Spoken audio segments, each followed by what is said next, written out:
Abba No Stress turam dëgg-dëgg di Ababacar Camara nag mi ngi commencé animation vers 2014 2015 jàpp 2016 à Sen TV.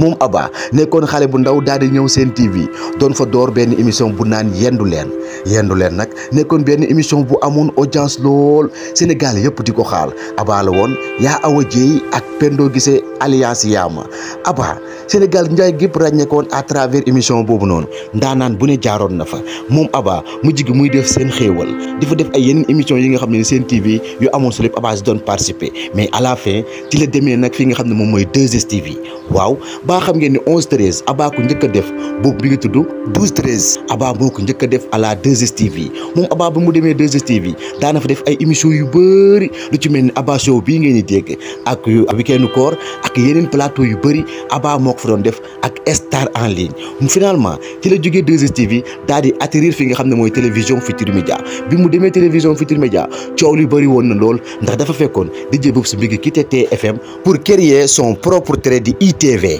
télévision Futurs Médias di leen nag fekk mi ngi woon Vibe Radio Abba dafa dem signer contrat ak waa TFM nekk RFM ak télévision Futurs Médias animé sax na fi nga xam ne moom mooy King FM moom Abba jamono ji mi ngi TFM di fa def ay seetu bi Abba Show ay émission yu bëree bëri Dakar ne dort pas ak ay plateau Saint-Valentin yu bëree bëri moom Abba mën nañu wax que ni malgré dëkk bi mu dëkk bi moom la ko sénégalais yi bëggee ndax moo ko imposé sénégalais yi ne leen kat man présentateur la comédien la waaye surtout animateur la day inspiré animateur yu bëri waxam rek jar na 14 milliards moom Abba mën na sañse retaanam neex na xam na naka lay dalalee ay ganam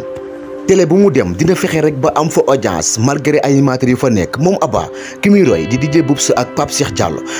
Diallo mu jege lool ak Abba ndax fu mu toll Abba day gañ Pape Cheikh Diallo waaye di gañ DJ Boubs Wally Seck nag foo ko fekk Abba mi ngi koy sant ndax xaritam la te jege na ko lool Youssou Ndour di papaam waaye Abba tamit dimbale na ay xale yu bëri lu ci mel ne ñoom Tos ñoom si Ngom ak yeneen comédiens yi nga xam ne nii bëri nañ fii nii ci Sénégal à travers émission boobu de Abba Show moom Abba bëgg jabaram lool ak ay waa këram ndax foo leen fekk mi ngi kontaan ci ñoom di leen waxtaane Abba mi ngi télévision Futurs Médias mën nañu wax que ni jamono ji sax à part Pape Cheikh Diallo Abba nga ci teg Abba yàlla na sa jàmm yàgg nga konte di ñu bégal ci àdduna